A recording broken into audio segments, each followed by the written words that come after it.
Well done, babes.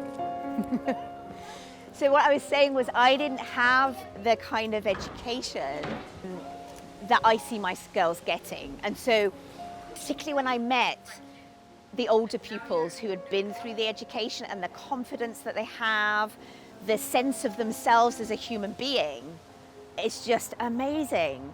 And I was like, I really want that for my children, to be leaving their school experience having enjoyed it and feeling confident in themselves. That is really huge, because I think what this education gives you is not only a sense of yourself, but also it's really encouraged to ask questions, and it's, you know, there's like a collaboration between the pupils and the teachers.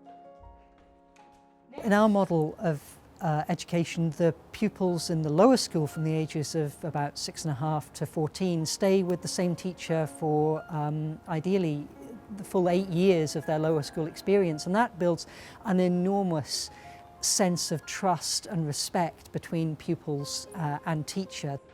It's really about trying to tap into what's special about them, what triggers that bit of imagination in them, that fire in them.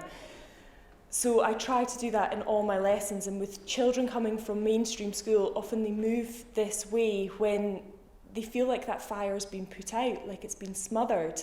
And it's my job when they arrive to try and find what rekindles it within them and get them excited about learning again. Once that's happened, everything else follows. Potentially to just... And in the upper school, they have a kind of a year head we call a guardian, who stays with them for the 4 years as well. And so that idea of the really strong pastoral care continues into the upper school all the way to the time that they leave. Everything's taught from the inside out here. They really care, they want to really make you a wonderful individual, rather than just someone that can pass an exam.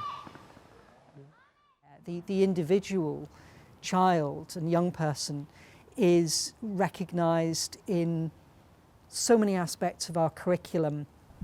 To have achievements recognised, whether they are what we might call academic or not, allows them the opportunity to explore themselves at really deep levels, and that is where the recognition of their individuality comes from.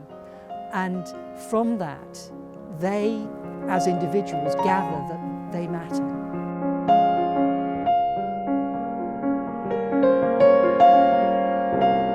In my class we have lots of different characters, which gives me the chance to teach them in a whole variety of different ways. I've got ones who need to get up and move and really do the activity. So instead of just sitting looking at a map, for example, we did a grid over the whole classroom floor and got to grips with why we have a grid. So we try to look at the whole child so that each individual can learn from the same subject. I really like the lessons and the teachers. I like it because there's a lot of math and I'm good at math and stuff. Our girls are so happy here and so fulfilled and expansive as little people, as human beings.